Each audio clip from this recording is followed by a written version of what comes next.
Hey, okay, so it is Tuesday. You're at Litvak Leadership Live, and I am here with my brother, although he has a better hairline than me. He is my fraternity brother who I've known for 35 years. Yes, it is Marc Cohen. Hello, Marc. How are you? I'm doing great, Sean. It is a pleasure to be here. I'm looking forward to being part of Litvak Live. So Marc and I have known each other since we lived in a fraternity house in Champaign, Illinois, at the University of Illinois. We had the ugliest fraternity house in all of Champaign. Okay, and here's my friend Eric Bam that I was telling you about. Okay. That is at 71. So Eric, Marc has told me that. Marc, how much money are you going to Venmo me? I told you that in order to support Mega Coats, I'm going to send you $100. So buy as many coats at Walmart as you possibly can, because you got to beat Eric. I got to beat Eric. You got to beat him. So the first thing we're talking about today, for all the people of Georgia, all the people of Indiana, where I am sitting right now, and all the people of Kentucky, is we've got Mega Coats. And we're going to talk about Marc in a minute. But here, let's take Eric down. So we are going to talk about Mega Coats. So here we go, Mega Coats. So our mastermind group has started this drive called Mega Coats to collect coats for the needy in the greater Southern Indiana, Louisville area. All the coats I collect, we are giving to a homeless ministry called Jesus Cares at Exit Zero. Their website is JesusCares@ExitZero.com. I've worked with this ministry. Matter of fact, Paul was on the show several weeks ago. They're good people. So if you want to give a coat in the Southern Indiana or Louisville area, send me an email, direct message me. And wait, what is he saying? Oh, wait, we'll put this up in a minute. And no, you're not sending it to him. But we will collect your coats locally. And if you are a viewer of Litvak Leadership Live and you want to participate, you don't have to give them here. You can give them in your community, and you just send me a picture of them and they count towards Mega Coats. Now, what did Eric put up? You're going to love this, Marc. It's the love. Marc, I'll send my Venmo so you can send me 100 too. You're the best. All right. So this is where we're going today. So Marc and I have known each other for years and years, and Marc is a businessman. Marc has his own boutique consulting agency. Marc is a local politician in Sugar Hill, Georgia. Unfortunately, I said the name of the city wrong the other day, but he was gracious enough to still appear on the show. So, Marc, I gotta know. Let me. I hope I don't need to take that call. Gotta know what pulled you into politics. I'm going to say wrong place at the wrong time. Okay. When my wife and I moved to Sugar Hill, it was a very small bedroom community, and I just kind of wanted to see what was going on in the area. I had moved here from California, and as I did that, I started to meet some people, and they said, "You know what, Marc? We need people. We want people to get involved. So we want to help you. We want to get you onto the planning commission." Now, I knew nothing about planning, and I had to learn it all. And I worked with some really great people. Spent about 2 years on the planning commission and was perfectly satisfied with that. And what is the planning commission, for those of us who have no clue? Oh, it's the Planning and Zoning Commission is the organization. It's an advisory board to the city that determines what we can build, where we should build it, how we should build it, permitting, that kind of thing. Okay. Again, volunteer position. And the chairman of the commission decided he was going to run for an open city council seat. Okay. Great. We're all going to support him. Weeks before qualifying ended, he calls me up and says, "Hey, Marc, my wife and I found our dream house just outside the city limits. We need to find somebody to run for office. We think you'd make a great candidate." So I thought, well, okay, why not? I'm willing to try anything. And the incumbent was moving out of town, so I was basically running unopposed. Well, right at qualifying, the incumbent decides, you know what, we're not moving. So I ended up running against the incumbent, who I had no intention of running against in the first place. Right. Got elected, served a 4-year term, got reelected for a second term. And every 4 years I say, you know what, if another good candidate comes in, I'm ready to give it up. Right. We've gotten some really good ones. I've gotten to appoint people to commissions and had them run for city council. And now I am about to enter my 18th year in office. So Oh, my word. As soon as this term is over in 2 more years, that'll be 20 years of government service, elected government service. I've watched my city grow from just under 9,000 to right now we're over 25,000. We've gone from 96% residential to right now it's about an 80-20 split. We built a downtown from scratch. We're building parks, greenways. I'm really loving it. It's a great place to live. And you know, I've lived in Sugar Hill now for almost 21 years. That's longer than I've lived anywhere, including Chicago, where I grew up. So what is it like? You're in a community, you said 20,000 people, 20 some odd? A little over 25 at this point. Okay, 25,000 people, and you are on the council.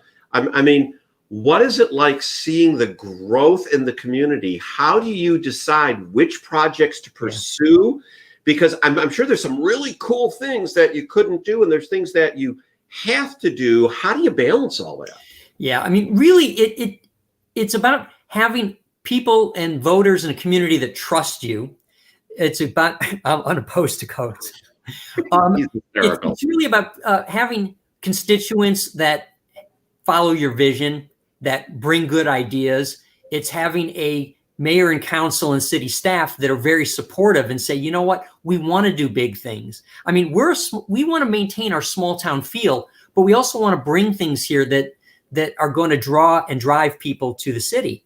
You know, we used to all be single family homes. Now we're building some apartments, but we're doing that because we're trying to bring in a cross spectrum of people. So it's not just small, it's not just families. It's going to be people that just graduated college, people that are single. You know, we want to bring that in. So we're building, like I said, a downtown from scratch. And literally it was a bunch of abandoned houses and an old factory. It's now a gorgeous city hall. It is a retail commercial space. It is 300 luxury apartments. Wow. We've got a concert bowl where we've had everybody from Kevin Bacon and the Bacon Brothers to Travis Tritt to Josh Turner. You know, we've had Boz Scaggs. We run about 6 to 8 of these concerts a year and sell out about 2,000 seats. And you know, we could never have imagined that. Now, not everybody loves, you know, everything that we're doing, but you know, you try to do the best you can. So so the community, I'm sure it's like other communities where you've got a mix of ages and a mix of interests. So how are you all handling the pandemic for the seasoned citizens who are most at risk? Yeah. So basically, once the COVID shutdowns occurred, within the state of Georgia, the governor had put down a mandate. And a lot of what we were able to do was driven at the state level, not the local level. And you know, for better or worse, I really think a lot of decisions need to be done at the local level. What we did is we made sure that our staffs were safe. We shut down a lot of our highly trafficked public areas. We started to run some of our meetings and some of the interactions people had to have with the city through video. Right. So we were able to do online. We make sure we do welfare checks. We make sure that we go out there. Our streets department, our gas department, we're out there in the community checking on people, making sure that they're okay.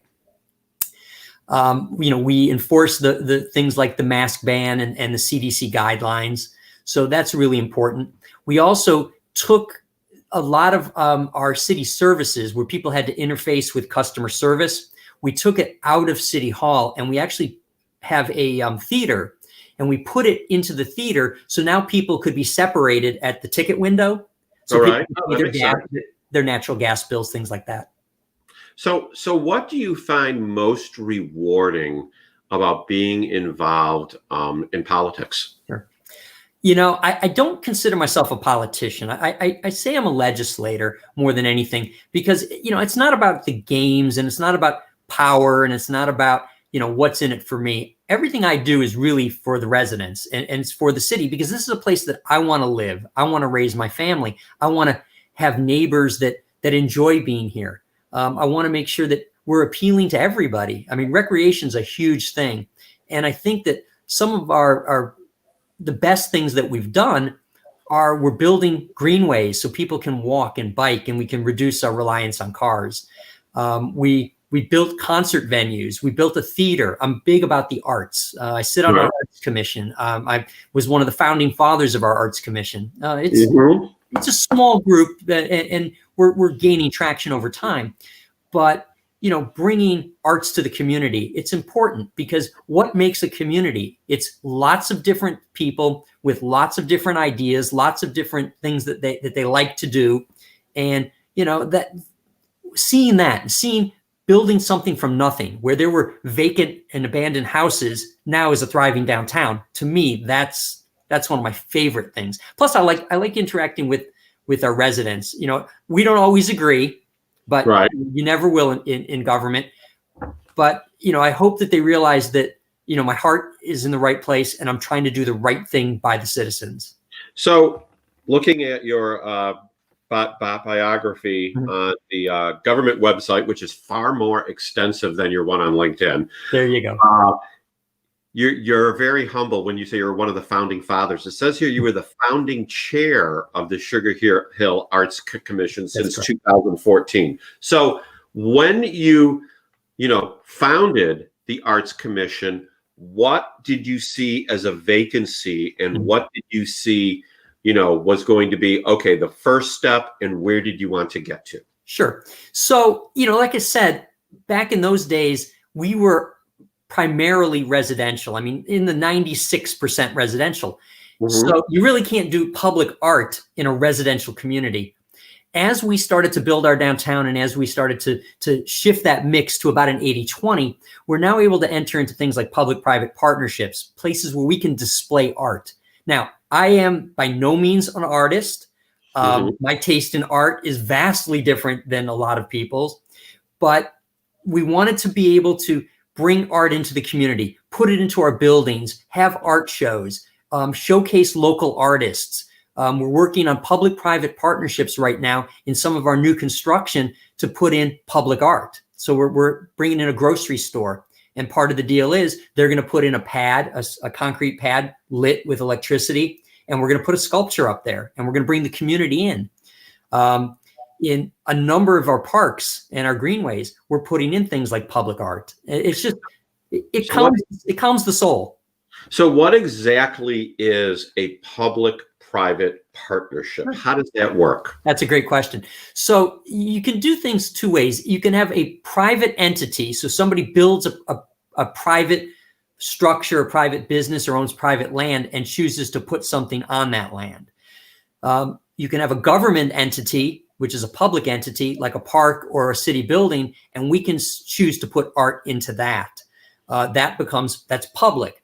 Public-private partnerships mean that you take a private entity like a condominium complex or an apartment complex or a grocery store, and they work with the city to allocate space that is considered public right-of-way that we can put or place pieces of art. It could be painting a mural on the side of a building, of a private building that the government doesn't control. It could be putting a piece of sculpture or having some type of other artistic endeavor in a building that isn't ours, that we don't control. So it's privately owned.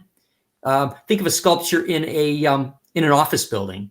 Okay. The government provides the sculpture. Yeah. The government owns the sculpture, but it's in a private area. So what happens when you paint the side of the building, and if the owner wants to paint over it later?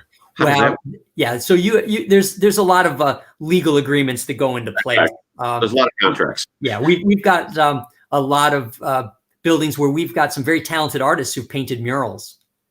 We've got one on on our old City Hall building, which is called the Sweet Spot, which is an office co-op space. And a talented artist painted a gorgeous mural on one side of the building. We've got an old council chamber that was an old firehouse many, many moons ago. And another artist who's on our historic preservation committee painted a history of Sugar Hill on the side. Then right next to that, when the private developer built 300 apartment complex, they said, you know what, we love this type of art. we want you guys to do something with us. So we're going to do some sculptures. We're going to do some paintings. We're going to bring in local artists. We're going to bring in artists from around the region to paint. And what it does is it not only makes it more beautiful, but it draws people in. And part of being in government is the economic development piece. You want to draw people into your downtown, so you give them something to do. So tell us a little bit about, okay, I've got two different things in my head, and the one we're going to go to first is GreenBow Consulting, Sure. your boutique consulting group. Yes. Tell us about what you do, and it sounds like from the conversation we had, it's very niche. Yes. So tell us, who is the right person?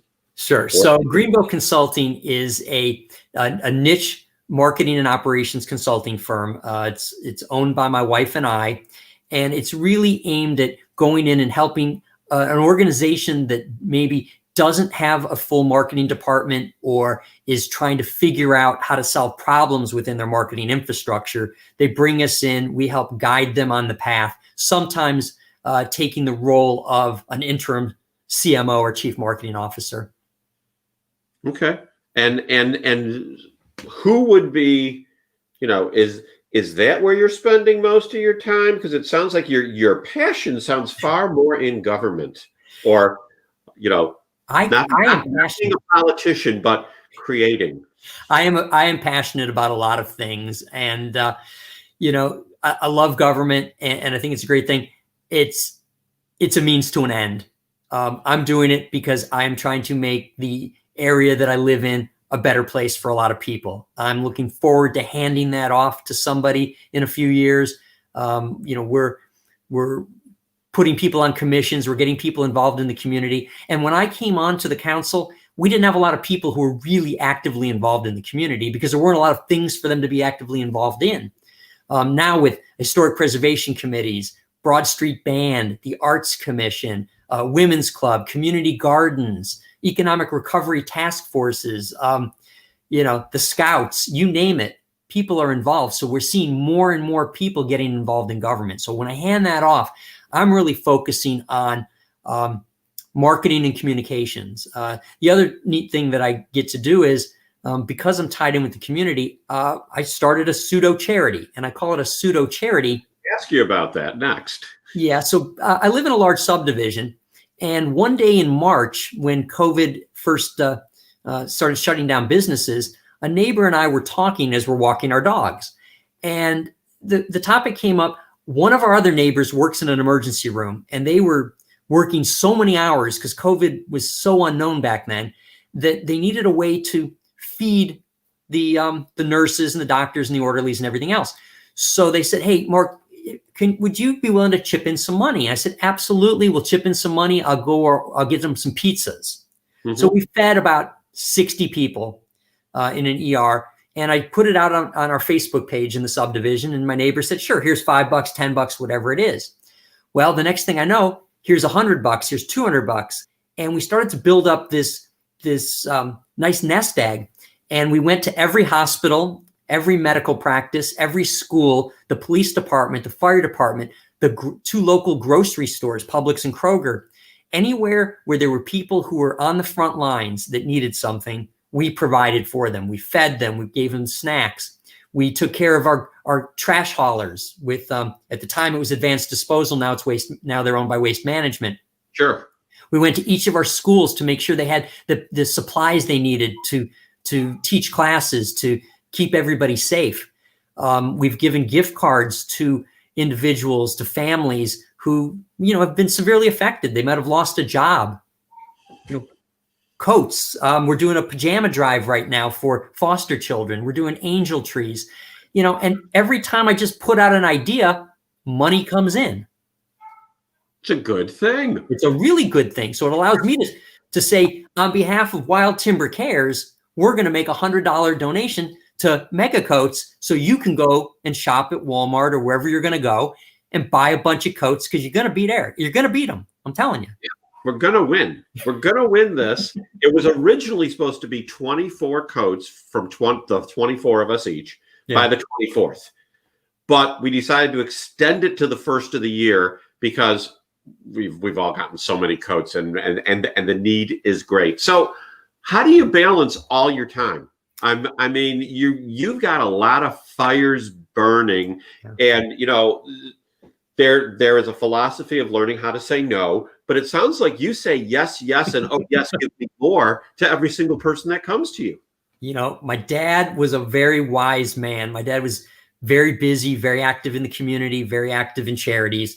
And I learned something early on, and somebody had said this to me, and it made no sense for a lot of years. They said, if you want to get something done, find the person who has no time. And what that really means is, if you find somebody who is very, very busy, but is willing to make the time for the right causes, they're going to give it their all and they're going to do the right thing. I mean, there's a lot of things I have to say no to just because there's just not enough hours in the day. But, when I do these things, it's not me doing them. I might be the catalyst, or I might be the guy in the center, but it's so many other people. It's always a team effort, whether it's at work. I might run a global team, but it's not me doing the work. It's my team doing the work. Right. In my subdivision, I'm not the guy out there shopping. I'm not the guy delivering the food. I'm the guy who says, hey, here's where we have a need. Who wants to help? Great. Now let's start project managing and pushing things out. So it's a lot of project management. It's not about me. It's not for me. It's really the community is doing this. The company is doing this. The subdivision is doing this. I'm at the center of attention occasionally just by nature of it, and being an elected public official. I'm out there a little bit more than some people, but everybody has their talent. Some want to be out in front, some want to be behind the scenes. I'm willing to go wherever the need is. So what is the next great idea that is rummaging around in your head that you're thinking, wouldn't it be cool if we... Well, I'll tell you, I mean, I wish I was an inventor, because the one thing that gets me, and I'm sure you can relate, is whenever I'm out in public, I am wearing a mask. For a while, I'm even wearing it in the house. But because I wear glasses and I need glasses to see, it is constantly fogged up. And I can't understand why nobody has made $1 billion creating something that will non-fog your glasses. I mean, I've got stuff that I can use for ski goggles. I've got stuff I can use for non-prescription glasses. But once you start to put that on your prescription glasses, especially with astigmatism, everything goes crazy. Interesting. So you haven't found someone to sit down and discuss this in depth with that said, oh, well, you would just blah, blah, blah, blah. I sat in a 4-hour meeting last night and my mask was on, and every time I had to breathe, it would be like, I have to suck in to defog my glasses. But I don't know. Again, it's just about where can we help? The next big thing to me is, where can we help? Where can we help the community? Where can we help people in need? That's really all that it is. I mean, if I go down, I don't care that my name is on a lot of buildings, or as I say, on the plaque over the bathrooms in these buildings. It's really, I want someone to say, that I cared, that I helped. I helped a friend, I helped a neighbor, I helped somebody I didn't even know. That's what I want to be known for. I don't need to be known for anything else I've done. So do you get back to Illinois ever? Unfortunately, my father passed away about 9 years ago. And I think that outside of a quick trip where I took my son to see the Blackhawks play last season, I have not been back to Chicago. I live vicariously through Facebook and all of my fraternity brothers and my college buddies. Yeah. That's how I keep in touch. But I'm still, I don't know if you can see my cup here, but I am a diehard Chicago fan. I've got, I'm a Cubs fan, I'm a Bears fan, I'm a Bulls fan, and I'm a Blackhawks fan. And I am, no matter where in the country I live. There you go. So as people are figuring out and thinking, I may want to get involved in community politics. Yeah. What was you called yourself? You're not a politician. You are a legislator. So highfalutin.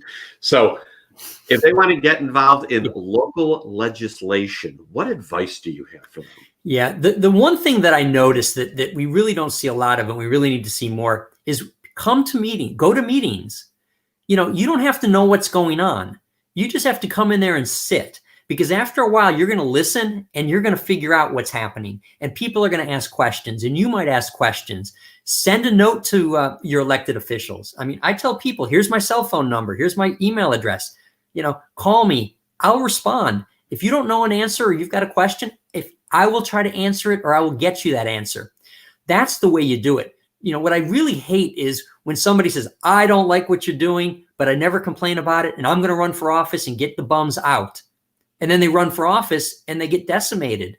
That's not a positive experience, and it's not something I enjoy watching as a spectator. Get involved, come to meetings, ask questions, join a commission, join a committee. I mean, we've got so many different commissions that are not going to take a lot of your time. We have social organizations. Get involved. Don't sit at home and say how horrible things are and post it on the internet, because, you have no credibility. None. Speaking of no credibility, what do you do when it snows there? Like I said, I've been in Georgia for about 24 years. We've had a couple of snowstorms. Now, when we have a snowstorm, it shuts everything down. Now, I'm not saying we're getting 1/4 of an inch, but if we get a few inches of snow, it shuts things down because there's no infrastructure in place. When my wife's a native Georgian, and we used to go back to Chicago between Christmas and New Year's every year. And, thanks, Eric. Now I got to find more money. We'd go back to Chicago and we would land at O'Hare Airport, and we'd look out, and there would be, there's all of the snowplows. There were more snowplows on one of the runways than we have in the entire Southeast.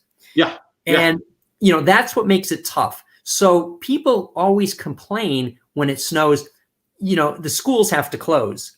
And it's not because, we're pretty flat right where we are. These school buses have to get up hills and have to go down hills. And they're not, people aren't out salting and sanding on a regular basis. So they don't know what to do. And it's a safety factor. I've been here when we've gotten so much snow, it shut down our major highways and people had to abandon their cars. I remember when that happened a few years ago. Yeah. National news about the snow. It was unbelievable. So we've gone 27 minutes, shockingly rapid fire fast.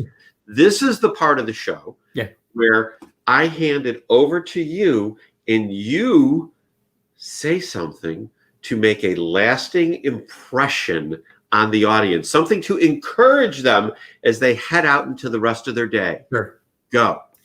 Well, I mean, realistically, especially what we're seeing now is there's a lot of negativity in the world, and we just have to remain optimistic. And by remaining optimistic, it's not just saying, hey, I'm going to be happy. I want you to be kind, because if you're kind to other people, and again, even people you don't know, that's so important. They always hear that cliche. If you smile at somebody, it changes their day. It really does. Mm-hmm. If you've got a few extra pennies in your pocket, buy someone a meal, contribute, buy a coat, donate something. We're lucky. We work, we've got families, we've got roofs over our head. Not everybody does. So, I've got friends who were making 6 figures plus. COVID hit, their businesses went bankrupt. I had to help them out, and I was glad to. So, help other people. If you've got it, help other people. It's not going to do you a whole lot of good just sitting in your pocket or buying stuff. There's never a U-Haul behind a hearse. That's exactly it. My wife was in the estate sale business, and the stuff that they would find in people's houses just blew me away. I mean, what are you going to do with all that? You always say you want to downsize. Okay. It would take me 100 years to downsize. I mean, look at the books on my bookshelf right there. Yeah. Just imagine a house of that. It would take me so long. But if I've got $50 or $25 or $100 I'm giving to Mega Coats, it is something that's really important, because that $100 is going to buy 4 or 5 coats, whatever it might be, to beat Eric. But the people who get those coats, they're not going to know it came from me or came from you. They're going to know that their life is better because somebody cared. Because they got a coat. Because they got a coat, or they got a hot meal. Yeah. I mean, and I'll tell you, here, at least in the Louisville area, today it's a high of 36. So I don't care if you're in Louisville, Georgia, or Chicago, 36 is cold. It is. And, even if you're in warm weather, I mean, everybody needs a little bit of help. And if you've got it, share it. because especially now it's the end of the year, the holidays are coming up. This is a really tough year. There's people who, holiday means, has no meaning because they've been home so long. People, yeah, but absolutely. Give, help others, and I'm sure it'll pay you back dividends down the road.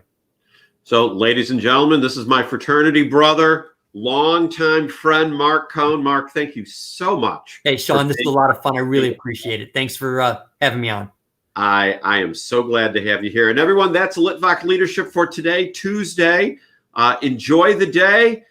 Look for some coats. Give them to me to donate, not Eric. Or if you're not here, send me the picture, not Eric. Be blessed and have a great day. Bye now.